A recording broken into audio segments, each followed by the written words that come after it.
What's up mga idol? Thomas Robinson lifetime ban, Coach Pido kakasuhan. Pero bago mo sana ipagpatuloy ang panonood mo, ay huwag mong kalimutan na mag-subscribe bilang suporta sa aking YouTube channel. Maraming salamat idol.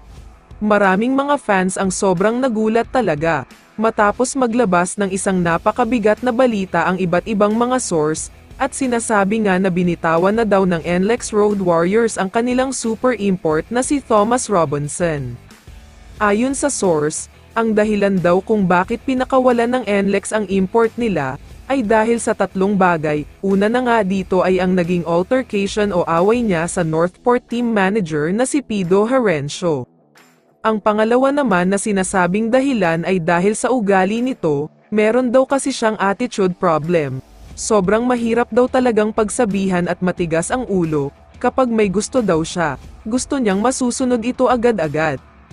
Ang pangatlo naman sa dahilan ay dahil magbabakasyon daw ito sa Palawan kahit nasa kalagitnaan sila ng kampanya nila sa Commissioner's Cup, hindi nga daw nagpaalam ito, at nalaman na lang ng kampo ng Northport na paalis na pala siya kasama ang pamilya niya. Kaya naman nung nagkaroon sila ng away at bangayan ng Northport team manager na si Pido Herencio, nag-take advantage na ang NLEX para paalisin at pauwiin siya. Dahil ayaw daw talaga nila ng ganitong klaseng import, malakas nga pero may attitude problem naman. Pero mukhang hindi lang pala yan ang dahilan, dahil may tinatago palang mabigat na dahilan. Ayon kasi sa source, mukhang balak daw kasuhan ni Thomas Robinson si Pido Herencio ng grave threat dahil sa ginawa nito.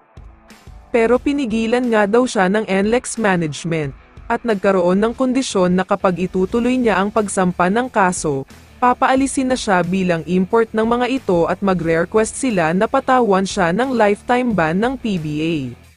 Dagdag pa ng source, pinili na lang daw ni Thomas Robinson na umalis sa team, para hindi na mas maging malala pa ang sitwasyon sa pagitan niya at ng PBA, at para mas maging maayos na lang siyang makakauwi.